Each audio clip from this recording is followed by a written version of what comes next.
Hey, what's up, y'all? It's the Dr. Investor, and I'm going to be talking about a popular topic that's making headlines, the possibility of a government shutdown.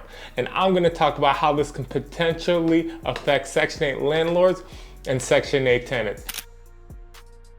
So what is a government shutdown? So a government shutdown happens when Congress cannot agree on a budget of funding bills. This means that federal agencies temporarily run out of money to operate, and some essential services continue, but others pause until funding is resumed, which means when the government resumes operating. So how is Section 8 funded by the federal government? So Section 8 is funded through HUD, which is the Department of Housing and Urban Development. So HUD provides funding for local housing agencies, and these housing authorities then distribute the money to pay landlords their portion of the rent that Section 8 is responsible for. So with Section 8, a portion of the rent is paid for by Section 8, which is the government, and then a portion is paid by the tenant. Typically, the tenant pays anywhere from 0% of the rent, which means it's completely covered by Section 8, or they pay around like 15 to 25%. This all depends on their personal finances.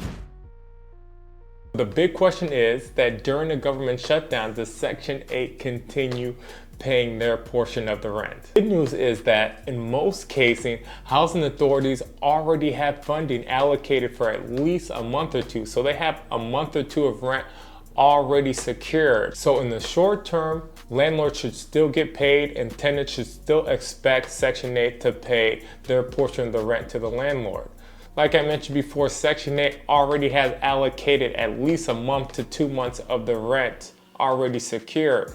But if the government shutdown lasts more than that, so say if it lasts more than 2 months, then things can start to get shaky when it comes to rent payments. Like I mentioned, there's a freeze on funding when the government shut down. So if HUD cannot access new funding, then housing authorities may eventually run out of money. And during a government shutdown, government agencies can run out of money, and HUD is a government agency and they provide the funding for Section 8. If HUD cannot access new funding, then housing authorities eventually will run out of money. This can lead to landlords seeing delayed or missed payments from the housing authority because there's just not money to pay them. This is typically only if the government shutdown lasts for prolonged times. So when it comes to Section 8 tenants, landlords are still bound by the leases that they have with the tenant. In most jurisdictions, a landlord cannot evict a tenant if Section 8 does not pay their portion of the rent. They can only evict a tenant if that tenant doesn't pay their portion of the rent. So the most recent and longest government shutdown was from December 22nd, 2018 to January 25th, 2019, and it lasted 35 days. And this shutdown was triggered by funding for that border wall that Trump wanted. And the good news is that during this period, Section 8 landlords were paid throughout it. Like local Section 8 offices typically have funding secured for the next 1 to 2 months. And that government shutdown only lasted 35 days, and that was the longest government shutdown. So essentially, as long as the government shutdown lasts less than 2 months, there will typically be enough funding for Section 8 to still pay landlords their portion of the rent. With this new administration, there's a lot of unpredictability. Though the longest government shutdown was 35 days, with this administration, who's telling what would happen? Who's telling if it may last more than 60 days? So it's important for landlords to be prepared for the very worst case scenario. Be prepared for possible delayed in rent payments if the shutdown does go a long time. Make sure if you're a landlord, you're keeping reserves to pay that mortgage, that property tax and insurance every month, because those companies are expecting that every month. So make sure you have enough money to cover that in case Section 8 no longer pays you your portion of the rent if this government shutdown lasts over 2 months. And make sure you're staying in touch with your local housing authority to get updates on what's going on in your jurisdiction when it comes to a possible government shutdown and rent payment delays.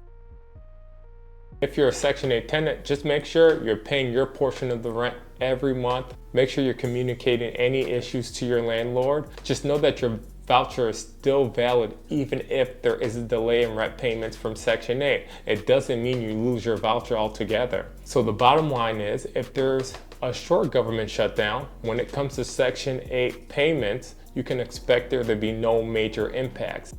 And if there's a long government shutdown, anything lasting more than 2 months, then landlords may start to have missed rent payments from Section 8. So if there's a long government shutdown, be prepared to have to pay that mortgage, property tax, and insurance without the assistance of the rent that you're getting from Section 8. So that's a wrap for this video. If you like this video, make sure you like, subscribe, and leave a comment. And if you know anybody that will benefit from my content, make sure you're sharing it with them. The Dr. Investor is out.